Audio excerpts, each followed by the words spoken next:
Selamat pagi, Ibu. Selamat pagi kakak, silahkan duduk.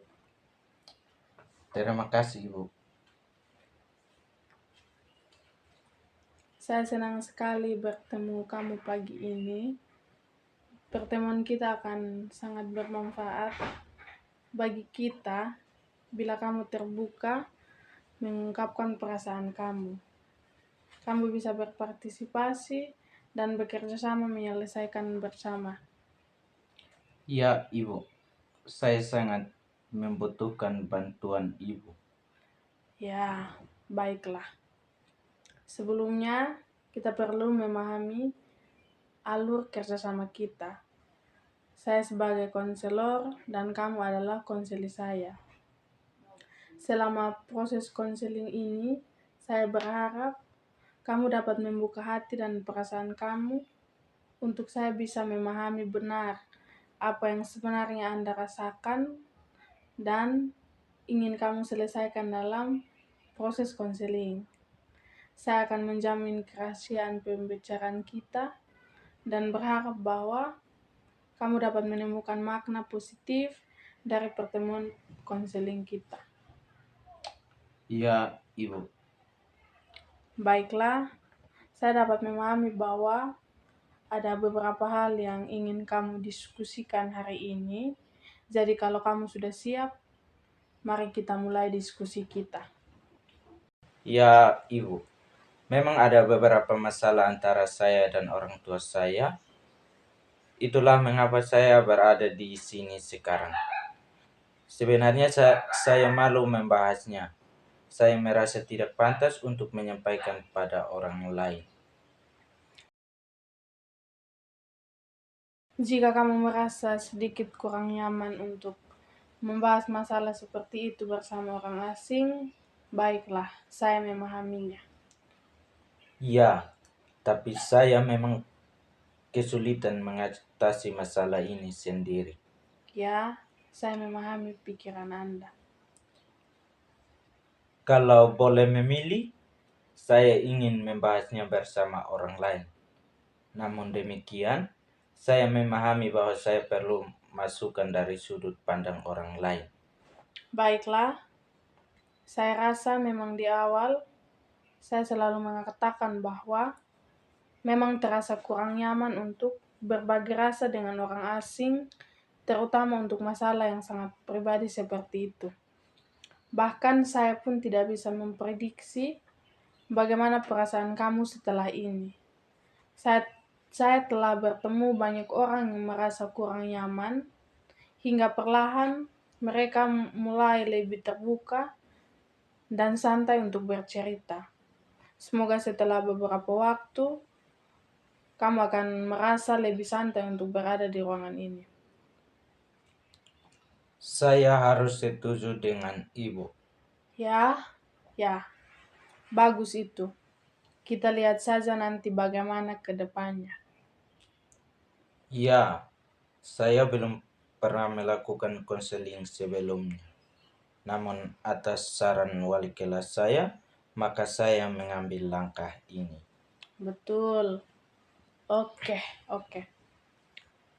Tadi kamu bilang lebih suka menyelesaikan masalah kamu sendiri dan melakukan segala sesuatu sendiri. Saya pikir itu akan menjadi sudut pandang yang seimbang untuk menyelesaikan masalah kamu secara mandiri dan dengan mendapatkan sudut pandang dari orang lain. Jadi saya rasa proses ini akan banyak memberi manfaat pada kamu. Bagaimana menurut pendapat kamu? Ya, memang saya belum berhasil melakukannya sendiri, Ibu. Kita coba saja ya.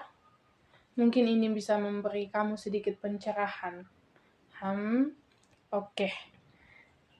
Jadi, agar saya lebih memahami situasi kamu, ada baiknya kamu ceritakan dulu apa saja yang kamu alami hingga saat ini. Pada awalnya hubungan saya dan orang tua saya baik-baik saja.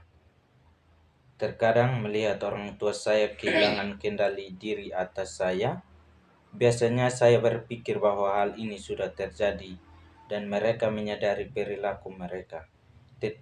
Tapi akhir-akhir ini kondisinya agak berbeda. Mereka sering marah-marah dan kehilangan kesabaran, dan itu cukup meresahkan saya sekarang. Karena saya khawatir berpengaruh terhadap hasil belajar saya dan kondisi adik saya. Oke, jadi kalau saya boleh ringkas, orang tua kamu menjadi lebih sering marah, tapi kamu masih bisa meredakan dan menenangkan emosi mereka. Tapi belakangan ini, orang tua kamu menjadi lebih mudah tersinggung dan emosinya menjadi lebih mudah meledak-ledak. Ya, saya baru kelas 2. Saya belum tamat. Hasil belajar saya sewaktu kelas 1, ya, masih bisa saya terima meskipun tidak secemerlang sewaktu SMP dulu. Sedangkan adik saya masih SD, dan ya, akan sangat sulit nantinya jika dia dibesarkan dengan lingkungan yang demikian. Kamu sangat sayang terhadap adik kamu, sehingga kamu membayangkan kesulitan yang akan dialaminya kelak.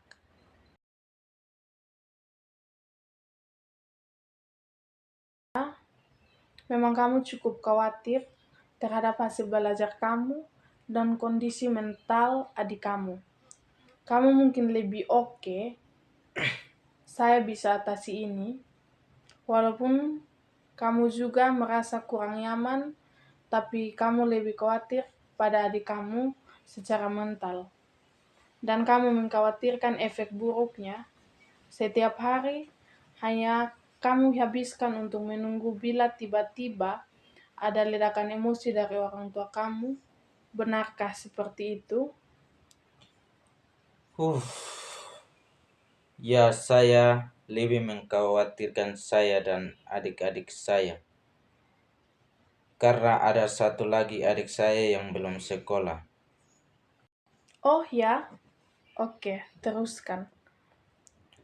Jadi penting bagi saya untuk melakukan apapun yang saya bisa untuk menyatukan semuanya. Oke, ya. Bagi saya semua itu menyelamatkan mereka. Tapi perhatian besar saya pada adik yang belum sekolah. Karena sebelumnya ada beberapa kejadian ketika dia berhadapan langsung dengan ledakan kemarahan dari bapak saya. Saya terkesan dengan upaya kamu untuk memperhatikan adik-adik kamu. Dan kamu ingin mengutamakan mereka. Kamu ingin memastikan mereka berada di lingkungan yang stabil, dan itu adalah kerja bagus Anda sebagai anak mereka dalam menjaga mereka. Saya hanya ingin memastikan bahwa saya masih bisa berguna bagi mereka, adik-adik saya. Ya, nampak sekali seketika Anda berbicara tentang mereka. Tentu mereka sangat spesial bagi kamu, sangat penting. Iya, mereka sangat penting bagi saya.